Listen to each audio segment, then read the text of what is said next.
Beleza, está gravando. Boa tarde, então, pessoal. Nós estamos aqui para cursar a disciplina GBC 026. Faltou um 2 aqui. Sistemas digitais. O meu nome é professor Daniel Abdala. A maioria das pessoas só me chama de Abdala. E eu vou ser professor de vocês nessa disciplina e provavelmente depois no quarto período de novo. Você sabe que a maioria dos professores vocês vão ver uma vez só na vida, né? A maioria dos professores pega uma disciplina só com vocês. Mas eventualmente eu devo estar ainda com Arquitetura e Organização de Computadores 2, quando vocês chegarem lá. Então tá, me conta um negócio. Semestre passado vocês fizeram Introdução à Programação de Computadores, vocês fizeram Lógica para Computação, Programação Funcional, o que mais? Cálculo 1? Eu não lembro. Cálculo 1, Geometria Analítica. Foram essas 5, né? Empreendedorismo e Informática. Nossa, vocês fizeram até empreendedorismo? Uau! Beleza, então vocês viram Lógica para Ciência da Computação, não viram? Sim. E vocês entenderam por que vocês estudaram aquele negócio?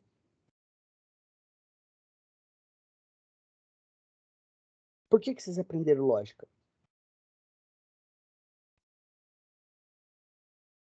Gente, ó, deixa eu explicar um negócio para vocês. Essa disciplina é à distância. Eu não vejo a carinha de vocês. Esse é o quinto período que eu tô dando à distância. Nunca nenhum aluno meu ligou a câmera. E eu nunca exigi também. O ponto... agora, primeiro, você é o primeiro. Eu sou o primeiro que ligou a câmera. Eu também não ligo, porque a gente pode ficar confortável aqui, né?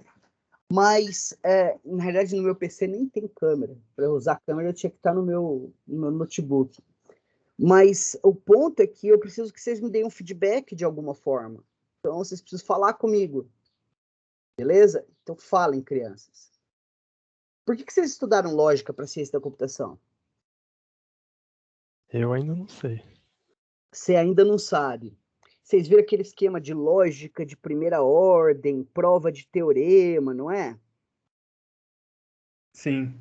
Quem que deu lógica para vocês? Foi o Stefani. Pelo menos pra galera que tá vindo aí do primeiro agora. O Stefani. O Stefani manja muito de lógica. Vocês provavelmente vão pegar ele de novo lá na frente em teoria da computação. Mas ele não deu uma justificativa por que vocês estavam estudando isso. É muito importante vocês saberem por que vocês estão estudando uma disciplina. Se vocês ficam motivados, eu estou estudando essa porcaria por causa disso. Daí vocês têm mais interesse em seguir para frente. Por que vocês precisam aprender lógica? Pelo que ele falava, eu imaginava que a gente estudava aquela disciplina para a próxima disciplina desse segundo período, que é Programação Lógica, Prolog. Não. Sim, você vai precisar de lógica para fazer programação em lógica. Faz sentido. Mas o motivo é muito mais sutil. É o seguinte: vocês estão estudando ciência da computação, que é a ciência de executar cálculos de maneira automática. É isso. Como a gente automatiza cálculos. Certo? E teve um cara muito importante na história da computação chamado Alan Turing. Vocês já ouviram falar dele, né? Vocês devem ter visto o filme Jogo da Imitação. Já. Então, esse cara, ele junto com um cara chamado Churchill, eles propuseram um negócio que chama teoria da computabilidade. Basicamente, eles estudaram e provaram matematicamente quais problemas podem ser calculados de maneira automática, podem ser resolvidos matematicamente e quais não podem. Vocês sabiam que nem todos os problemas que existem no mundo podem ser resolvidos por um computador, né? Sim. Então, e lá em 1944, o Turing, junto com outro cara muito importante da computação chamado von Neumann, junto com outro cara muito importante chamado T. Flowers, eles construíram o primeiro computador eletromecânico, chamado Colossus. É o que conta na história do Jogo da Imitação. Só que aquele filme, ele tá romanceado, né? A história é um pouco diferente. Mas, basicamente, eles criaram esse primeiro computador. E aí, efetivamente, a gente criou uma máquina eletromecânica capaz... Por que eu falo eletromecânica? Porque tinha partes mecânicas, partes móveis. A maioria dos computadores até hoje tem partes mecânicas. Vocês sabiam disso? Sim. Sim. O próprio HD, né? O HD tem uma mecânica de precisão impressionante. Agora tem o SSD que é meio que substitui o HD sem ter processo mecânico. Daí que vem o nome do SSD, Solid State Drive. Disco, né? De estado sólido. Não tem partes móveis. Isso tem um monte de vantagem. Não é só a velocidade dele, é a resiliência dele também. Mas também tem algumas desvantagens. Embora isso fuja um pouco da nossa matéria aqui. Mas vocês estudaram lógica lá atrás? Porque quando o von Neumann e o Turing bolaram o computador, eles tiveram que basear isso em alguma teoria, alguma matemática que existisse na época. E alguns anos antes, um cara chamado Boole propôs uma álgebra. Engraçado ele falar propôs uma álgebra. A gente pensa que álgebra é só a álgebra, né? A álgebra que vocês aprendem no colégio. Não, mas essa é uma álgebra lógica, uma álgebra baseada em valores lógicos, de verdadeiro e falso. Isso é a base para construir computadores. A gente constrói computadores usando simplesmente a operação e, a operação ou e a operação não, que vocês aprenderam em lógica. Certo? Certo. Louco demais. Imaginar que só com e, ou e não você é capaz de fazer um computador, capaz de executar 170 milhões de somas em um segundo. Mas essa é toda a verdade. Vocês, como cientistas da computação, vocês têm que saber como é que um computador funciona. É basicamente você imaginar que você é um mecânico de automóveis que não sabe como é que o motor de combustão interna funciona. Faz algum sentido? Não. Então vocês precisam saber nos minúcia, nos mínimos detalhes, como é que um computador funciona. Só que o computador, e quando eu falo computador, eu estou falando do processador. Quando a gente pensa no PC, a gente está falando de um sistema completo computacional, que habilita a computação, o cálculo. O processador em si, ele é provavelmente o artefato mais complicado que o ser humano já criou. Um processador moderno, ele chega a ter 2 bilhões de transistores. O número é tão grande que é difícil para a gente entende, mas não compreende. O melhor jeito de você criar um feeling, um sentido de o que significam esses números tão grandes, é você comparar com outras coisas. Alguém já foi no estádio de futebol? Já. Sim, Quantas pessoas cabem em média no estádio de futebol? Umas 30 mil, não é? isso. Até Agora mais. fecha o olho e lembra daquela sensação.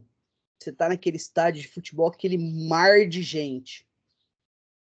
Aquilo é 30 mil. É 5 ordens de grandezas abaixo de 2 bilhões. É um número muito obsceno. Beleza? Então, para vocês entenderem como é que um computador funciona, um processador funciona, a gente tem que dividir a coisa. A gente tem que quebrar a complexidade do problema em partes gerenciáveis. Em última instância, um processador é construído usando transistores. Só que esses transistores são organizados em sistemas. Sistema é uma coisa que tem uma entrada, faz algum trabalho e produz uma saída. E esses sistemas, eles são todos digitais, são construídos usando transistores, são componente eletrônico, e quando a gente fala digital, é porque ele trabalha só com dois valores de tensão, dois valores lógicos, 0 e 1. Beleza? E o link para a gente construir um computador usando lógica é você associar 0 a falso e 1 a verdadeiro. E em cima dessa premissa e de um pouco de álgebra, a gente vai chegar no final do semestre construindo memórias, registradores, decodificadores, multiplexadores, vários circuitos digitais legais que vocês vão precisar para poder construir um processador em AOC1 e depois em AOC2. Provavelmente eu não vou dar AOC1 para vocês, então existe uma boa chance de vocês não construírem nada em AOC1, vocês verem teoricamente, mas em AOC2 comigo vocês vão construir o processador. Vocês acham que eu estou brincando, então olha aqui, é isso que meus alunos de AOC... Oh, o Guilherme Duarte também abriu a câmera, 2. Não ligado que são os 2 únicos ever, né?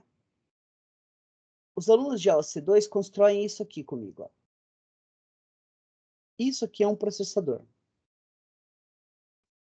Completamente funcional, simulado nesse ferramenta que a gente vai usar nesse semestre. Beleza? Então, eis aqui a justificativa. Eu sei que parece grego para vocês, mas tudo vai fazer sentido ao longo do tempo. Então, basicamente, o que é sistemas digitais? É ensinar para você... o que a gente vai estudar em sistemas digitais? O básico de eletrônica digital que vocês precisam saber para entender como é que um computador funciona em seus mínimos detalhes. É isso que a gente vai estar fazendo nessa disciplina. Agora, sistemas digitais é uma disciplina que não é estudada só em computação. O BSI tem SD. A engenharia eletrônica tem SD. Mecatrônica tem sistemas digitais. Tem vários cursos que têm essa disciplina. E o assunto é extremamente complicado. A eletrônica digital alimenta o mundo moderno. Agora, quando a gente pega e olha o livro-texto que a gente adota nessa disciplina, que é esse aqui, ó. TOT. Ele foi escrito para um curso de engenharia elétrica. Tem um monte de detalhes nesse livro do Ronald J. Totti que não são interessantes para a gente. E tem um monte de detalhes que são interessantíssimos para a gente que não estão nesse livro. Querem um exemplo? Vocês já ouviram falar de transistores, não já? Já. Transistor, ele nada mais é do que uma chave elétrica, em que você pode abrir e fechar ele. Ele permite a fluxo de corrente ou ele impede o fluxo da corrente. Ele é construído usando uma tecnologia que chama semicondução, que um certo material ele conduz eletricidade sobre certas circunstâncias. O transistor também funciona como um amplificador de corrente, mas a capacidade de amplificação de corrente para a gente, é irrelevante. O que a gente precisa que ele faça é que ele funcione que nem uma chave elétrica, que possa abrir e fechar. O livro do Totti dedica um tempão à discussão da capacidade de amplificação de sinal. É interessante para a gente? Nem um pouco. Agora, tem um outro aspecto que ele quase não cobra no livro, que é o seguinte. Qual é a maior velocidade que pode ser alcançada no universo até onde a gente sabe? Velocidade da luz? Exato. Alguma coisa pode se movimentar mais rápido que a luz? Segundo Einstein, não, certo?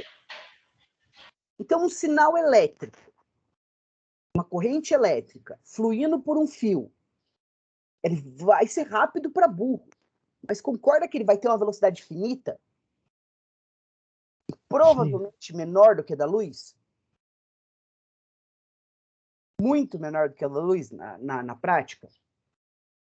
Então, imagina que você vai alimentar um transistor.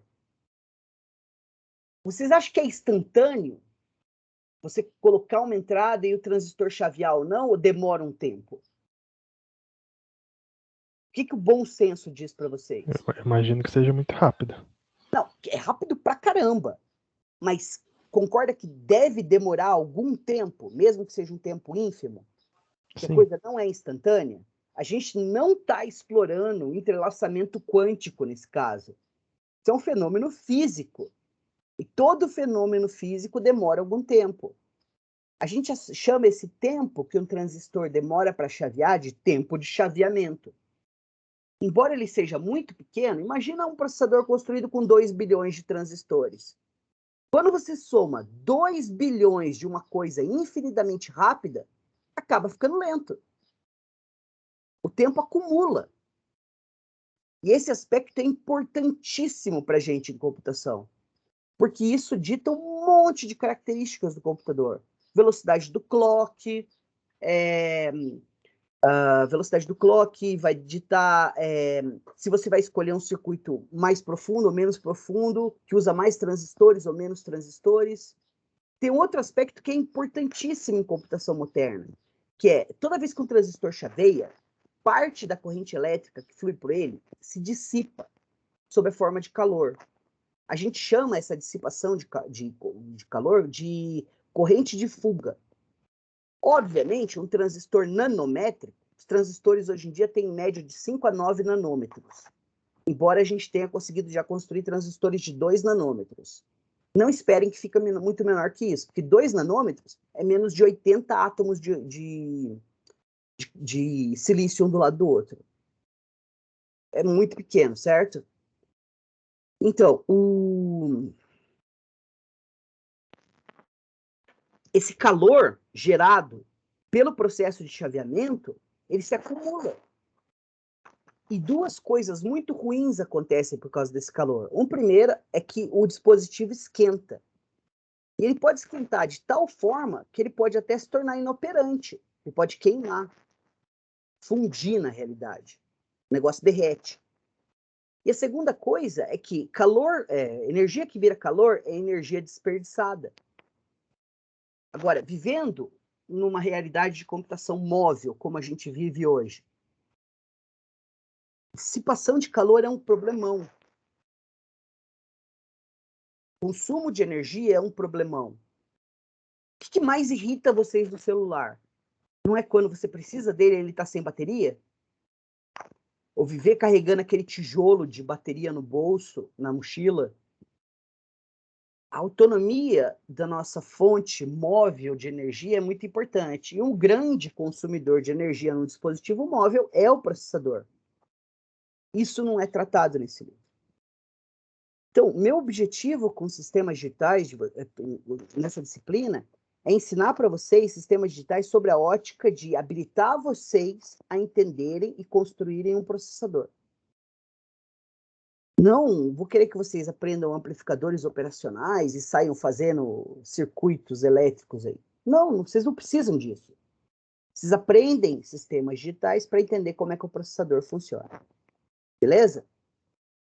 Então, é isso que nós vamos estar fazendo nessa disciplina. Vocês entenderem a importância dela, ela é fundamental para vocês entenderem depois arquitetura e organização de computadores 1 e 2. E vocês vão usar os conhecimentos adquiridos nessas 3 disciplinas para depois entender sistemas operacionais, entender redes de computadores e aí por diante. O impacto de como um computador funciona é muito grande. Mesmo que você saia da universidade, vá trabalhar como desenvolvedor de software, que é o que 95% de vocês pelo menos vai fazer. Pelo menos 95% de vocês vai seguir essa carreira. Vocês entenderem como é que a coisa funciona no seu elemento mais fundamental, torna vocês melhores programadores. E eu vou dar vários exemplos para vocês ao longo dessa disciplina e das próximas. Beleza? Agora, vocês sabem que essa disciplina é uma disciplina de 90 horas, certo? De 6 créditos. Que a gente tem aula teórica na segunda e na quarta e laboratórios na terça-feira. Então, amanhã nós vamos ter o nosso primeiro laboratório. Como vão funcionar esses laboratórios? Primeira coisa, alguns laboratórios não vão ser laboratórios, vão ser aulas teóricas. Porque a gente está com um déficit de tempo aí, certo? São poucos, se eu não me engano, são só 2. Acho que não é um problema, certo? E a gente vai usar 2 ferramentas computacionais para fazer nossos laboratórios. A primeira delas é essa aqui que eu mostrei para vocês. Ele chama Logisim. É uma ferramenta muito simples. Ela não vai consumir a atenção, a curva de aprendizado dela é quase nula. E a gente vai poder se concentrar em desenvolver sistemas digitais de verdade. Então, a gente vai ver uma teoria, e daí a gente vai construir sistemas digitais nessa ferramenta e simular eles para ver eles funcionando. O que difere dessa abordagem da gente ir para o laboratório lá de hardware que a gente tem? O que difere, a primeira grande diferença é que essa abordagem ela é virtual. A gente vai estar usando um simulador. E lá vai ser físico. Então lá você vai pegar um protoboard. Vocês já ouviram falar do protoboard? É isso aqui, ó.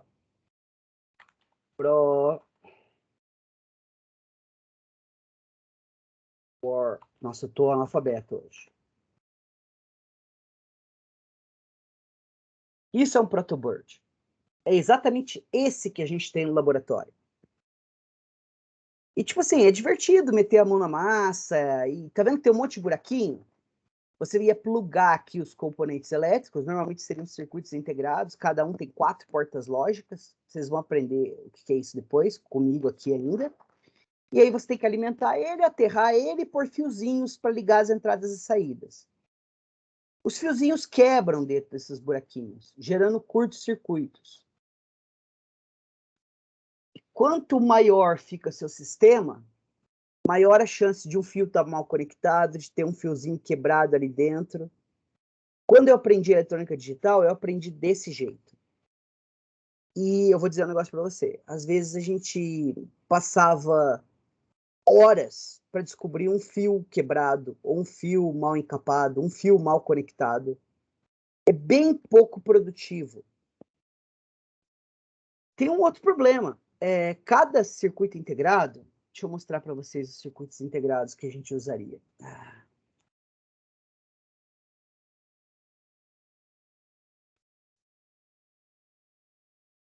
São esses caras aqui, ó. Eles têm esse invólucro deep aqui. Estão vendo que ele tem umas perninhas assim? Essas perninhas encaixam naquele protoboard. Aqui, ó.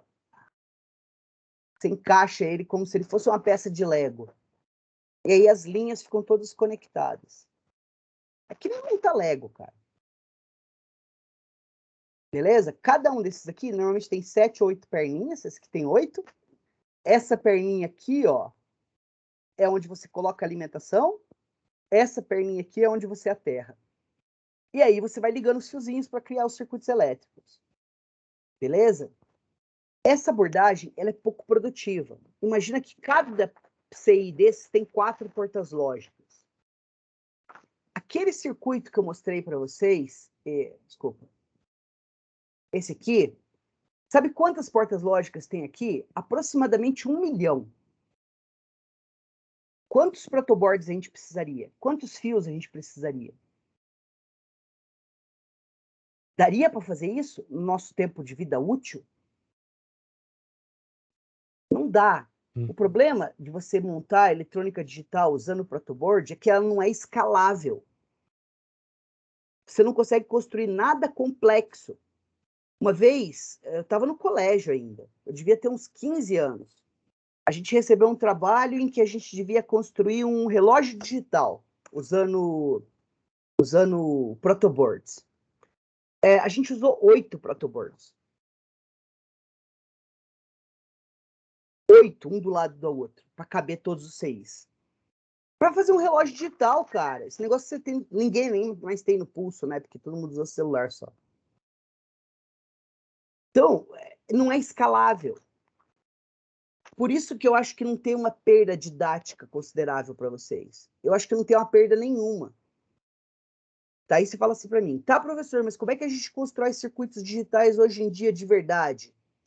A gente não usa protoboard. Sabe o que a gente usa? A gente usa DLPs. Vocês já ouviram falar disso? Dispositivos lógicos programáveis?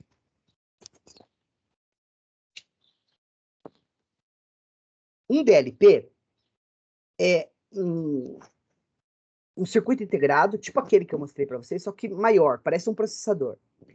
E dentro dele, a gente tem um monte de circuitos digitais pré-montados. Só que eles são todos conectados com células flash, memórias flash. A memória flash, ela é um transistor que quando tu chaveia ele continua chaveado, mesmo que tu tire a alimentação. Então, enchaveando esses transistores, você consegue construir o circuito elétrico que tu quiser. É assim que a gente constrói circuitos elétricos hoje em dia. É assim que processadores são projetados. Dentre os dispositivos lógicos programáveis disponíveis, o mainstream, assim, o melhor que tem é o Field Programmable Gate Array. A gente tem esses kits no laboratório. Que tem as FPGAs e a gente pode programar. O que a gente vai fazer é aprender essa linguagem de descrição de hardware que chama VHDL, Very High Integrated Circuit Hardware Description Language, linguagem de descrição de circuitos de alta integração. A gente vai aprender essa linguagem, depois que a gente aprender um pouco de sistemas digitais, vamos usar uma segunda ferramenta chamada Quartus 2, da Intel, gratuitas, ambas as ferramentas são gratuitas, para daí descrever circuitos como a gente faz modernamente. E você pega e usa essa ferramenta CAD, você sabe o que é uma ferramenta CAD, né? Computer Aided Design. Então, o Quartus 2 é um CAD para desenvolvimento de circuitos elétricos. Você pega e constrói o seu circuito descrevendo, parece que você está programando, parece uma linguagem de programação, vocês vão ver comigo. Depois que você descreve, você testa para ver se sua descrição está sintaticamente e semanticamente correta, sintaticamente e lexicamente correta, e daí você pode simular. Depois que você simula, você simplesmente aperta um botão e o arquivo de configuração que escreve as células flash vão para o kit e reconfigura o FPGA para você testar. Tudo que a gente vai perder é ligar o kit no computador e apertar um botão. O resto tudo é o que a gente vai estar fazendo nessa ferramenta. Beleza? Então não existe perda didática nenhuma. A gente vai cobrir tudo muito bem usando os métodos de desenvolvimento de sistemas digitais, estado da arte, como a gente faz de verdade. E não usando essa abordagem arcaica, em que a gente usa um protoboard para construir circuitos de brinquedo. Tem, no máximo, uma dezena de circuitos integrados ou um par de dezenas de portas lógicas. A gente vai estar construindo coisas com centenas, se não milhares de portas lógicas. Beleza? Então, vamos ver o conteúdo da disciplina. Tá, melhor para ver o conteúdo é ver isso aqui. Isso aqui é o plano de ensino da disciplina. Ele está disponível lá no grupo da disciplina. Tá aqui, ó. Você vem em equipes, aí você vem aqui em arquivos. Deixa eu voltar para geral. Aqui tá plano de... Opa, isso aqui ainda está vazio. Aqui, ó. 2 vezes, ninguém merece. Plano de ensino é aquele arquivo que está aberto ali, beleza?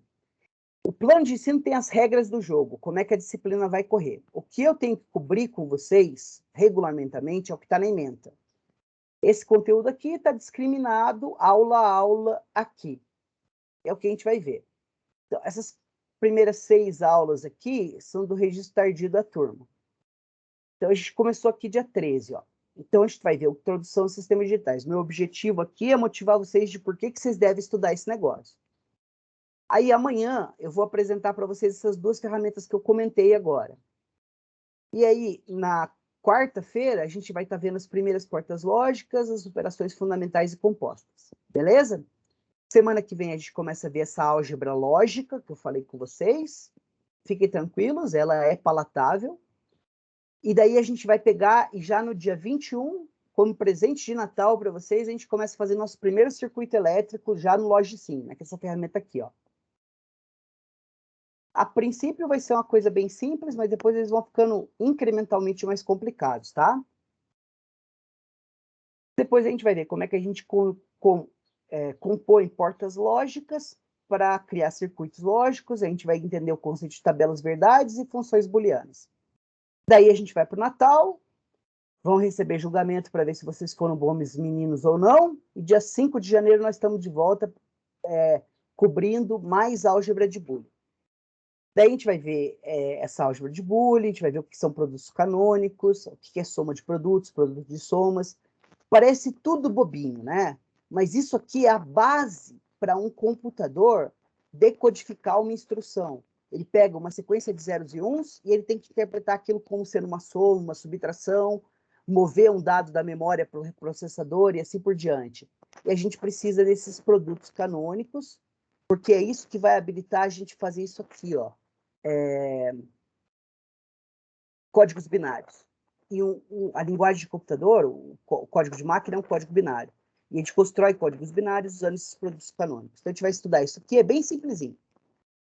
Daí a gente tem um laboratório para fixar esses conteúdos, e a gente vai ver que, na realidade, embora existam 3 operações fundamentais, a E, a OU e a NÃO, para construir uma porta E, você precisa de 3 transistores. Para construir uma porta OU, você precisa de 3 transistores. Para construir uma porta NÃO, você precisa de 1 transistor. Todas as portas lógicas podem ser construídas com portas não E. E a porta não E só precisa de 2 transistores. Por isso que a gente usa um monte não E. Mas aí, quando eu for explicar isso aqui, eu vou pontuar e exemplificar isso para vocês. Depois a gente vai ver álgebra.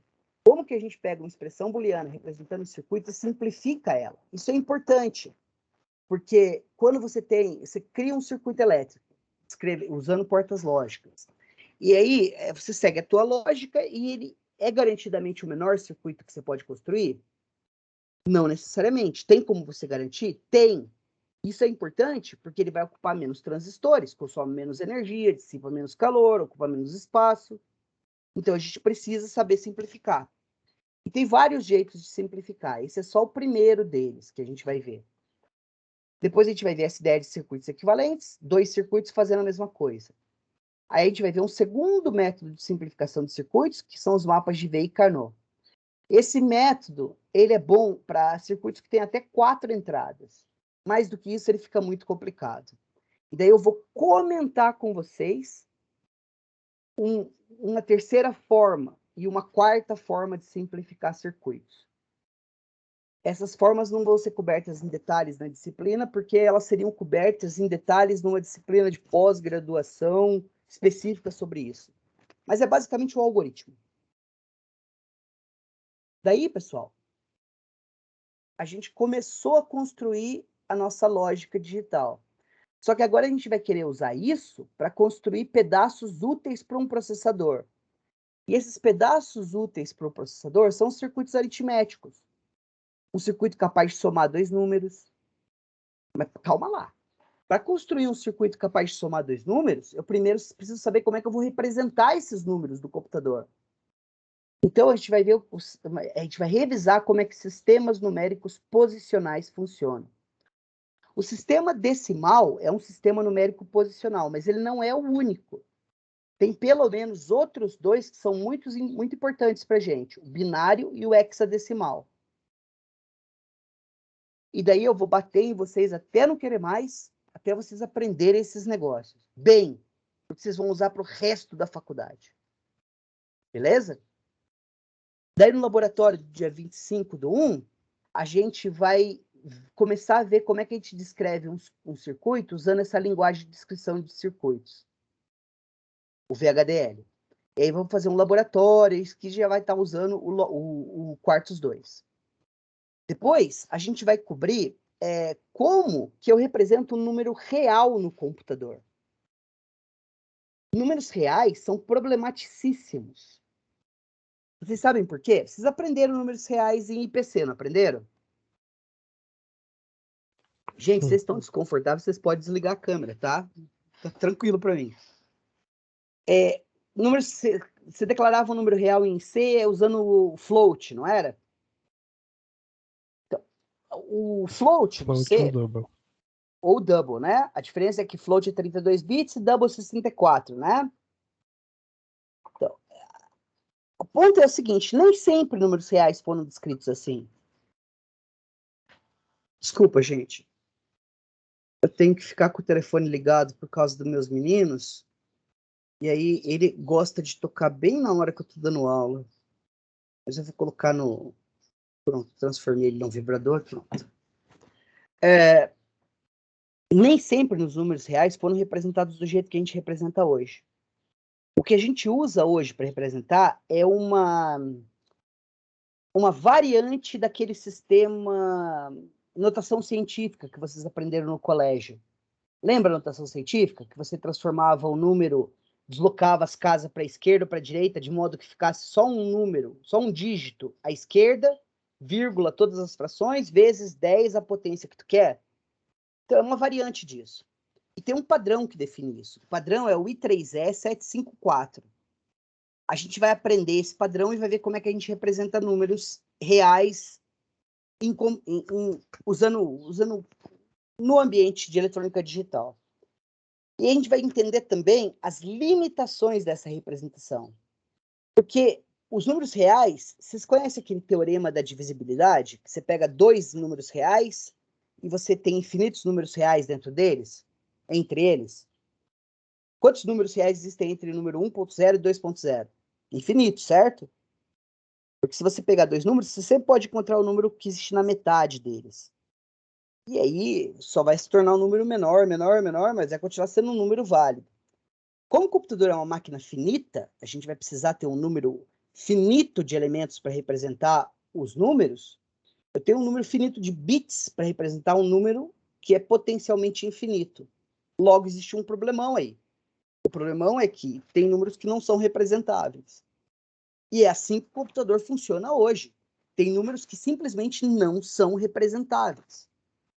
Beleza?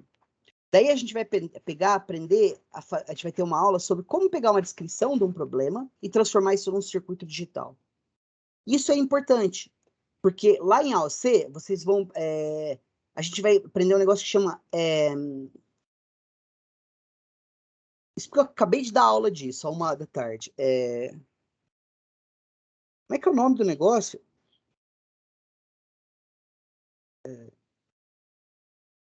Calma que eu vou lembrar.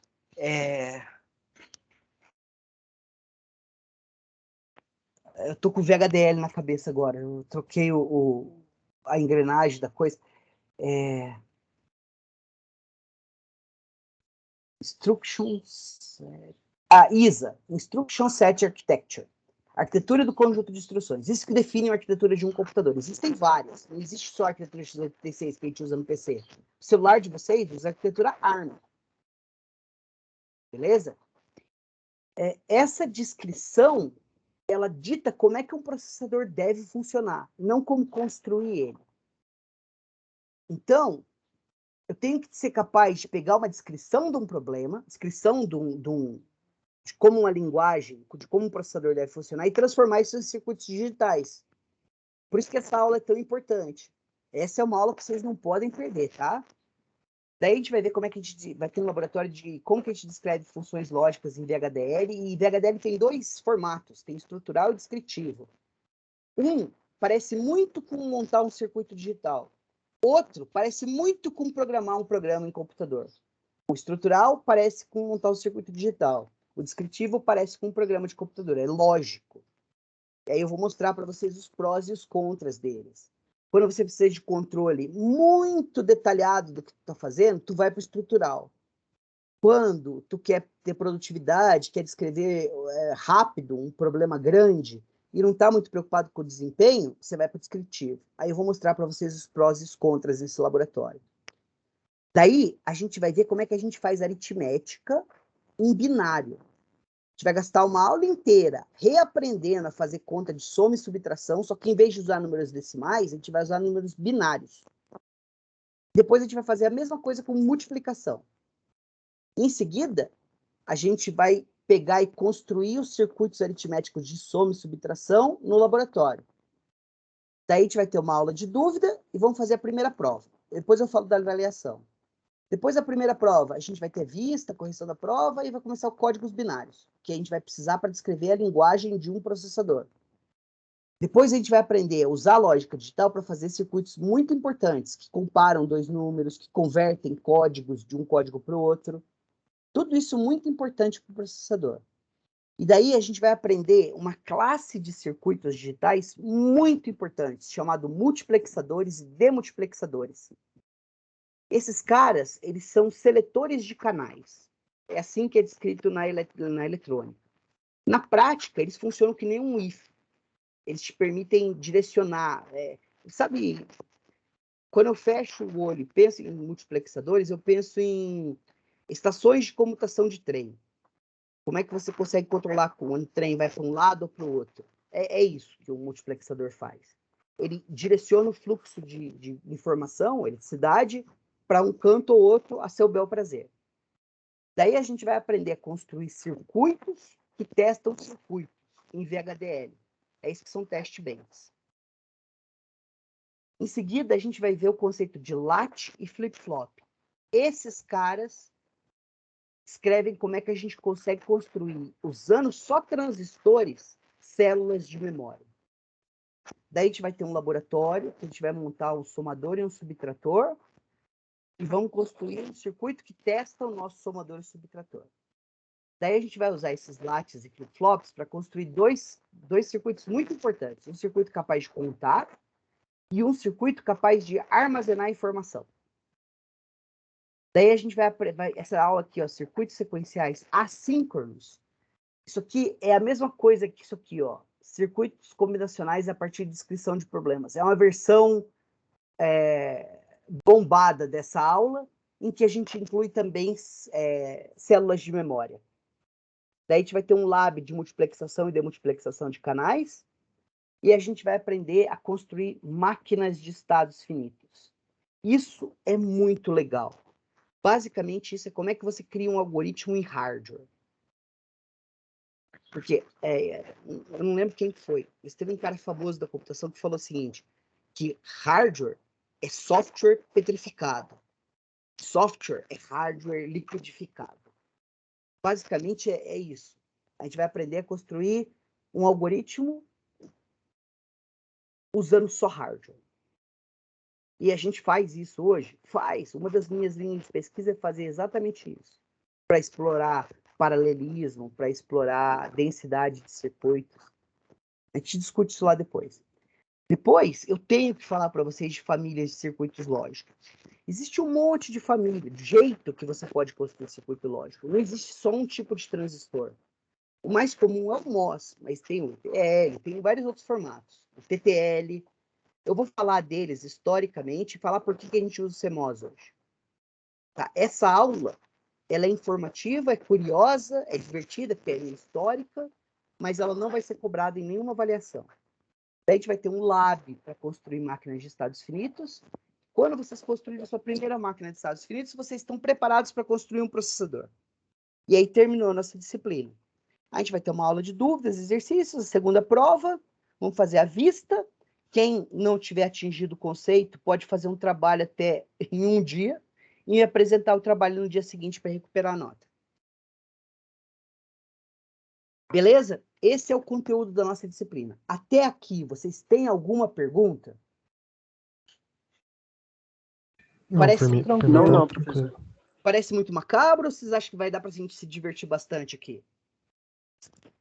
Acho que vai ser legal.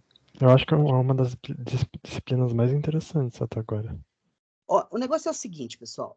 Todas as disciplinas de vocês são interessantes. A questão é como é que você vende o peixe. Eu tenho que convencer vocês de que vale a pena estudar isso aqui. Vale a pena. Só que eu tô gastando um tempo para convencer vocês, tá vendo?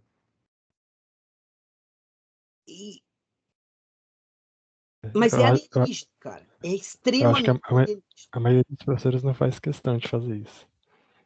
Bom, eu tenho que fazer, porque se eu não tenho vocês interessados na minha disciplina, eu vou fingir que eu vou ensinar, vocês vão fingir que vocês vão aprender, eu vou fingir que vocês tiveram aproveitamento e vou empurrar meia dúzia para ter um índice. Eu não quero isso, eu gosto do que eu faço, eu quero que vocês aprendam. Beleza? Então tá. Até o momento, então, vocês não têm nenhuma dúvida? Eu sei que eu mostrei um monte de coisa macabra para vocês, que tudo que eu falei não fez um... O senhor recomenda algum tutorial para Logsim? Ô, Bruno, não precisa, cara. A gente vai cobrir tudo que a gente precisa aqui. Os labs de Logsim vão ser assim. Eu vou construir um circuito com vocês vendo eu usando o negócio. Daí eu vou apresentar o roteiro para vocês, que vocês vão fazer em 1 hora, mais ou menos. E eu tô aqui. Então, enquanto vocês estão fazendo o laboratório, vocês podem falar, professor, tô com uma dúvida. Daí tu compartilha a tua tela comigo, que nem eu tô compartilhando a minha com vocês agora, e eu tiro tua dúvida na hora. Então não vai precisar de tutorial não, Bruno. Eu escolhi o Logisim exatamente por causa disso, porque você não vai ter curva de aprendizado quase nenhuma para usar ele. Beleza? Então tá. Eu sei que eu apresentei um monte de conteúdo, falei de um monte de coisa, que os nomes são tudo estranho para vocês, mas ao longo do semestre tudo vai ficando absorvido. É incremental a disciplina. O que a gente aprender amanhã depende do que a gente discutiu hoje, assim sucessivamente. Por isso que eu recomendo vocês que se vocês perderem uma aula, que vocês assistam ela. Ela vai estar disponível aqui. Você vem aqui em arquivos, tem essa pasta que ainda não está criada porque eu não gravei nenhuma aula ainda. Quando terminar de gravar, vai ter uma aula chamada Recordings, do MP4. Da aula gravada vai estar aqui. Eventualmente, se vocês acham muito ruim ficar baixando isso aqui, eu posso dar o upload para o YouTube também. Como vocês preferirem. Eu não sou youtuber, então não vai ter edição nenhuma, eu vou colocar lá do jeito que tá. Mas a aula vocês podem assistir assincronamente de novo, se quiserem, ou se perderem. Beleza? Beleza. Tá. Próximo. Então vocês não têm nenhuma pergunta? Vocês não querem me perguntar nada? Não, pelo Unicino, não, tá tranquilo. Então tá. Então vamos falar aqui das avaliações. Eu marquei as provas para o dia 28/3 e para o dia 14/2. Eu sei que é pouquinho entre isso aqui e aqui tem bastante. Essa prova aqui, por que tá mal, parece que tá mal distribuído, mas não tá. Esse conteúdo é mais complicado. Por isso que eu coloquei menos coisa, entendeu? Tá bem distribuído. Beleza? Se vocês tiverem algum problema com essas datas, a gente pode negociar. Tá bom? Mas, por favor, me apresentem um pedido para mudança de data de prova o quanto antes. E, por favor, não peçam para mudar a prova porque vocês têm que ir no Rock in Rio, ou porque senão você vai perder a ida para a praia com a família. Me dê um motivo bom, que daí eu dou um jeito de me rebolar e arranjar outra data para a prova. Beleza? Como que vão funcionar as avaliações? São 2 provas teóricas síncronas. Ou seja, aqui no Teams, na parte de tarefas, que ainda não tem nada, vão estar os roteiros de laboratório, antes dos laboratórios, obviamente, e a prova vai aparecer aqui no horário da aula. E você vai ter 100 minutos para fazer a prova.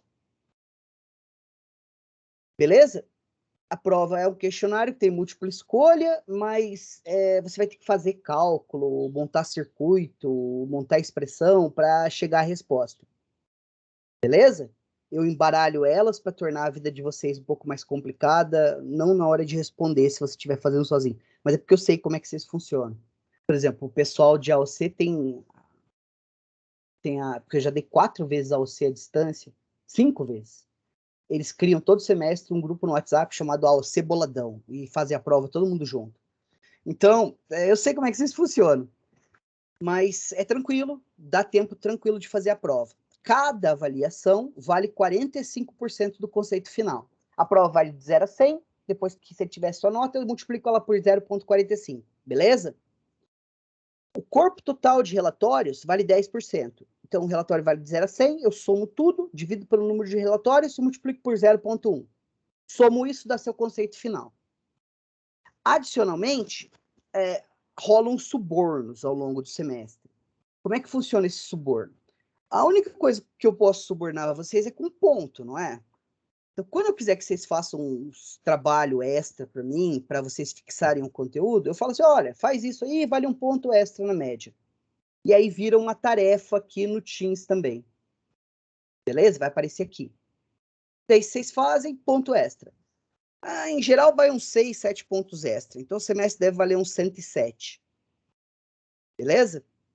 Se vocês chegarem no final do semestre, depois que fizer a P2, entregar todos os trabalhos extras, entregar todos os relatórios, se vocês ficarem com nota entre 20 e 59, vocês podem fazer um trabalho de recuperação.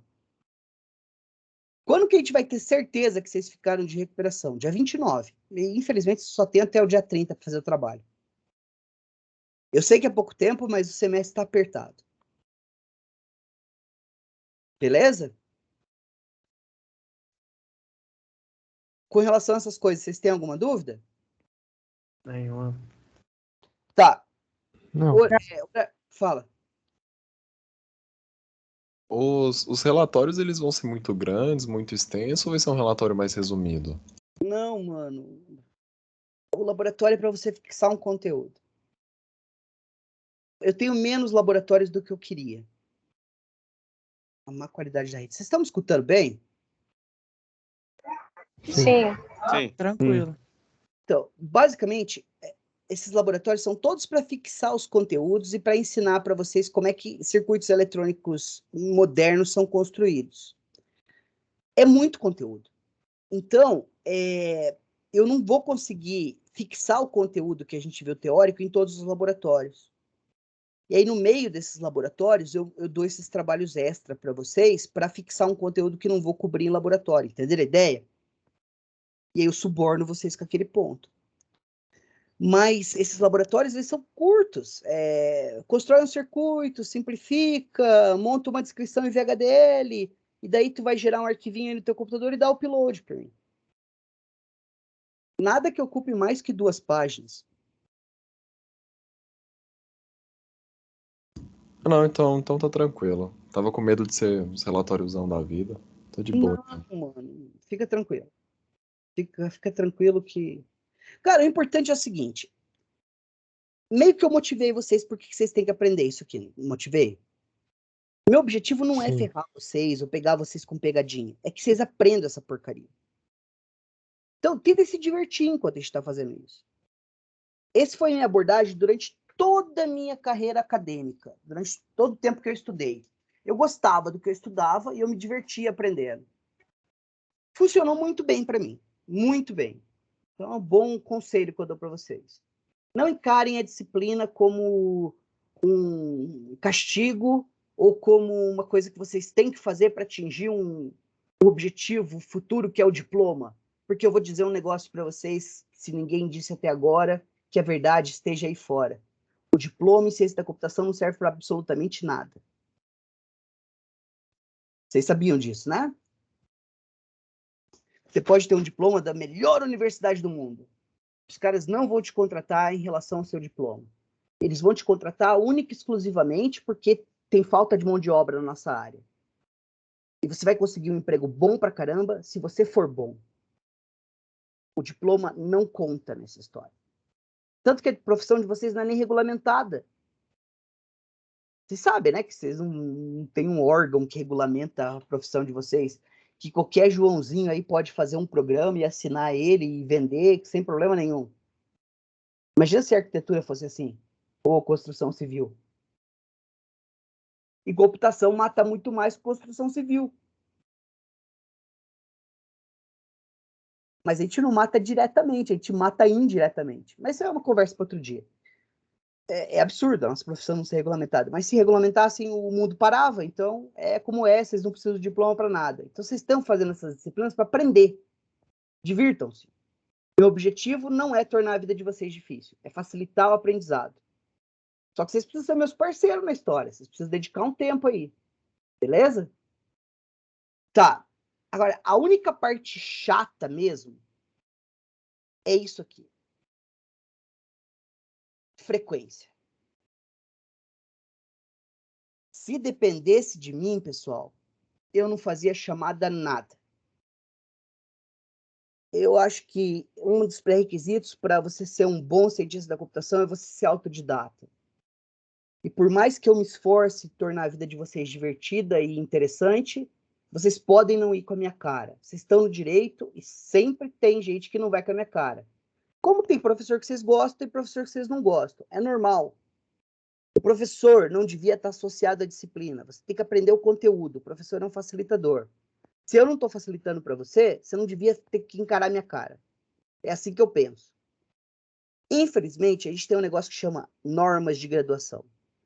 E eles me obrigam a controlar a presença de vocês, sob pena de eu estar em falta funcional.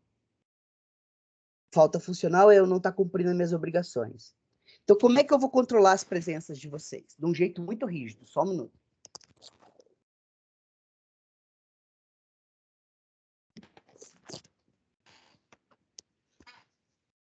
Desculpa, minha caneca tava cheia de borra de chá. E aí eu fui jogar fora pra pôr um chá sem borra. Tá, então qual é o jeito rígido pra caramba que eu vou controlar a presença de vocês? Falei borra. Borra é aquele matinho que fica no fundo. Eu sei que meu microfone tá transmitindo direito. Como que eu vou controlar a presença de vocês? Se eu vier aqui, ó, deixa eu clicar em vocês. Vocês estão vendo a tela aí, né? Eu posso vir aqui e baixar a lista de presença. Quando eu baixo a lista de presença, eu vou até baixar e mostrar para vocês. Downloads, é isso aqui.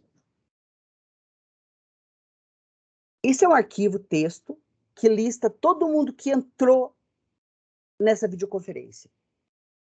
Se seu nome estiver aqui, eu conto a tua presença. Se seu nome não estiver aqui, conta falta. Observem a rigidez quando eu falo que se o seu nome aparece na lista. Vocês entenderam o que eu quis dizer com isso?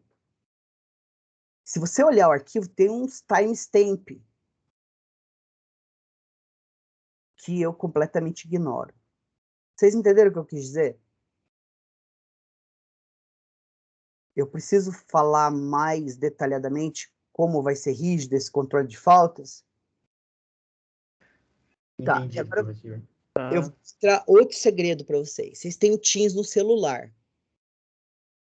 Vocês sabiam disso? Que dá para você entrar na aula no celular? Você pode estar no banheiro assistindo aula se quiser, ou no ônibus. Então, pelo amor de Deus, não reprovem por falta. Agora eu vou contar uma estatística triste para vocês. Dou aula há quase 15 anos. Todo semestre, pelo menos um Zé reprova por falta. E eu sempre controlei desse jeito super rígido. Quando a aula é presencial, sabe como é que eu controlava a presença de vocês? Eu passava uma lista de presença. Rígido pra caramba, né? Alguma dúvida? Nenhuma, bem tranquilo. Então tá bom. Não. Tá, o que mais? Tá. Eu tenho transparências para todas as aulas. Se você vier aqui em arquivos, tem aqui, ó, slides. Então aqui as transparências de todas as aulas. Eu odeio transparências. Porque se for para eu ficar lendo uma transparência aqui para vocês, vocês vão dormir. Quando que eu uso as transparências? Galera, a gente vai escrever muito 0 e 1 nessa disciplina. Muito, muito, muito. Vai desenhar muito. É muito 0 e 1. Vocês não têm noção de quantos 0 e 1 a gente vai escrever. Assim, ó, ao final, lá para abril, a gente vai ter escrevido algumas dezenas de milhares de zeros e uns. Normalmente eu fazia tudo no quadro. Quando meu saco tá cheio, eu tô sem paciência de ficar fazendo bolinha e pauzinho, aí eu abro as transparências. Ou quando tem um diagrama interessante. Quando uma figura fala mais do que as palavras. E, por exemplo, aqui está a aula de hoje. Ó. É tudo isso que eu falei para vocês. E tem essa transparência que é legal pra caramba. É o processo de abstração em sistemas digitais, na computação em real. Computação é uma coisa só, pessoal. Você quer criar aplicações que fazem cálculo para você. Professor, mas o WhatsApp não faz cálculo. Faz, lá atrás. Certo? Você quer usar o computador para construir aplicações. Tudo isso é baseado numa observação, numa medida elétrica que existe na natureza, que é uma lei da natureza, que é uma das 4 grandes forças, 4 forças fundamentais, que é o eletromagnetismo. Aí, o eletromagnetismo, por si só, a capacidade de um elemento de trocar elétrons com outro, blá, blá, blá, blá, blá, blá, isso aí, se a gente fosse construir um computador pensando nisso, a gente estava ferrado. Então, o que a gente faz? A gente abstrai em diferentes níveis. Tem essa observação, isso é um fato do mundo real. Aí veio o Maxwell, descreveu o eletromagnetismo usando as equações dele. Daí, a gente construiu componentes elétricos usando essas leis. Esses componentes elétricos, dentre eles, a gente teve um componente muito especial que são os transistores, que permitem a gente funcionar como chaves elétricas. Usando esses caras, a gente constrói portas lógicas. Usando as portas lógicas, a gente pode construir circuitos sem memória e com memória. Quando a gente tem isso, a gente é capaz de construir processadores, que são esses dois. E quando a gente tem os processadores, a gente vai ter o SO, as linguagens de programação, e construímos as aplicações. Percebe que é tudo a mesma coisa, escrito em diferentes níveis. Beleza? Aí tem as transparências, tudo explica aqui, os componentes, blá, blá, blá, blá, blá. Vocês dão uma lida aí depois. Beleza? Última coisa que eu preciso falar para vocês, importante, que é regulamentar, é sobre a bibliografia para a disciplina. A gente tem 2 livros texto principais. São esse do Totti e esse do Capuano. O Totti chama Sistemas Digitais, Princípios e Aplicações, e do Capuano chama Elementos de Eletrônica Digital. Nas transparências, esse é um bom caso para usar as transparências, tem a foto da capa deles.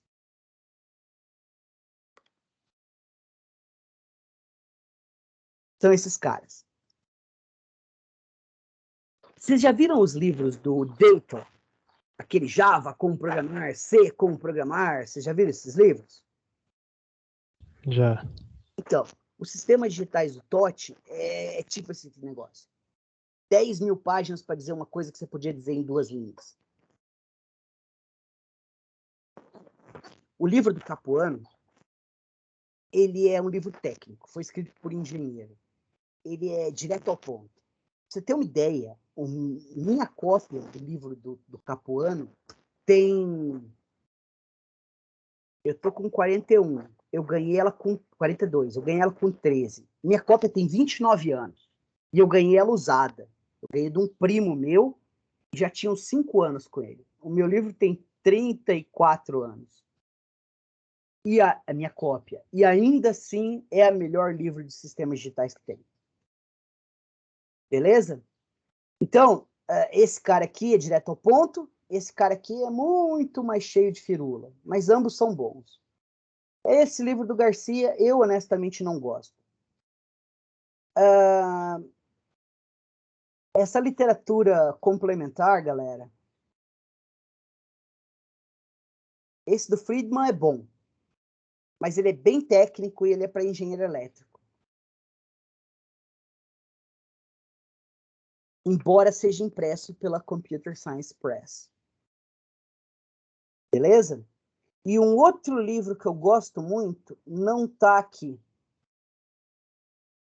Mas eu mostro ele para vocês quando ele for relevante, quando a gente for falar de VHDL. Beleza?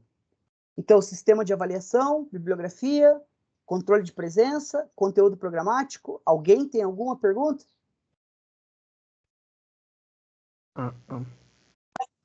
Não. Tá tranquilão mesmo, seres? Parece a mão na massa. Você vendeu o peixe. Esse é o objetivo.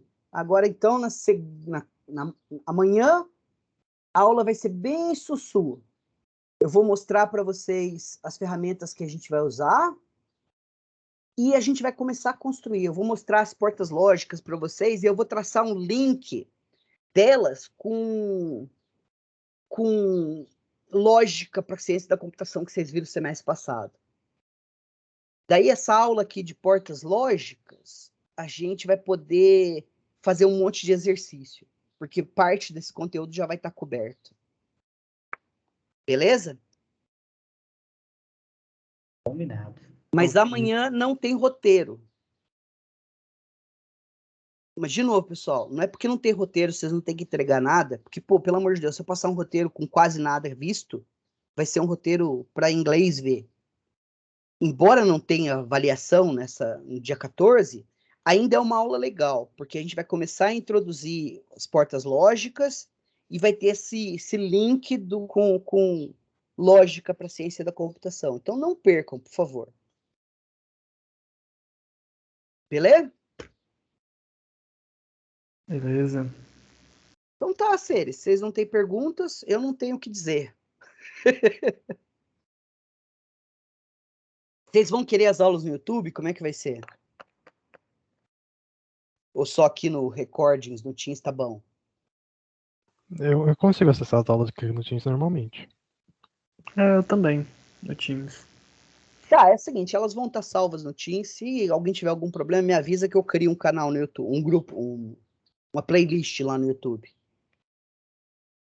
Beleza? Show. Beleza. Então tá, seres. Tomara que dê tudo certo. Por favor, a outra coisa que acontece muito é o seguinte: vocês fazem a P1, vão mal e desistem da disciplina. Não sejam Zé. Se você for mal na P1, você ainda tem a P2, você ainda tem os pontos extras, você ainda tem o laboratório, você ainda tem a REC. Quem desiste depois do primeiro tombo é um perdedor e vai ser perdedor pro resto da vida. Estatisticamente falando, nos 15 anos que eu dei aula, sabe o que acontece? No BCC menos, no BSI bem mais. E é assim, vocês fazem a P1, vão mal, aí vocês desistem. Quem não desiste, passa. Os caras que não desistem e vão mal na P1, passam. Eu posso até mostrar os gráficos, se vocês quiserem. E o comportamento das turmas ao longo da última década e meia tem sido exatamente o mesmo. O índice de reprovação é sempre o mesmo, varia muito pouco, 2 pontos percentuais para cima e para baixo. Em todas as disciplinas que eu ministro. Vocês estão curiosos para saber que tamanho que é esse índice, né? O da computação é diferente do BSI. O BSI é bem mais alto. Índice de reprovação com desistência no BSI fica em torno de 37%. Sem desistência, fica em torno de 4%. No BCC, com desistência, fica em torno de 9%.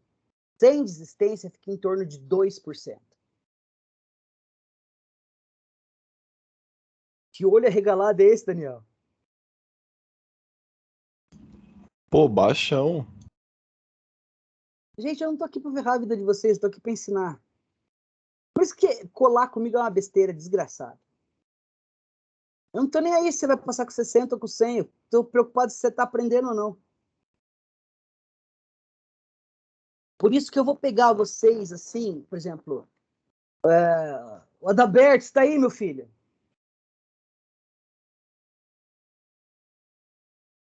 Está sem. A Bianca tá aí?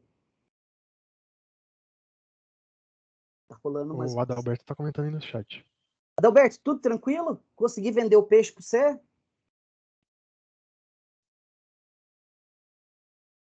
Beleza.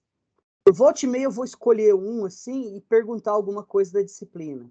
Isso não é para ser chato, é para eu conhecer vocês. Beleza? Quando vocês estão na minha frente em sala de aula é bem mais fácil. Aqui é dá um pouco mais de trabalho. Então tá, meninos, a gente se vê amanhã então. Se vocês puderem baixar o LogSim, já ajuda. Se bem que vocês conseguem baixar em 5 segundos. Tá aqui o link, ó. Em algum lugar. Aqui. Não, eu não coloquei. Ô, diacho. Tá, é só isso e a gente vai embora. Aqui, ó. LogSim. Download. Esse primeiro link aqui, ó, tá em português até o troço. Aí é só vir em download. O segundo link é direto pro download. Você tá reclamando de alguma coisa? Acontecendo. Por que não tá indo pro download? Ah, tá. Você vem aqui no... Cadê? Desgraça. No SourceForge. E aí é só fazer download, beleza? Mas a gente começa fazendo isso amanhã. E aí, pronto. Vitor já ajudou a gente. Então, no thank you. Então tá, pessoal. A gente se vê amanhã, então. Até mais.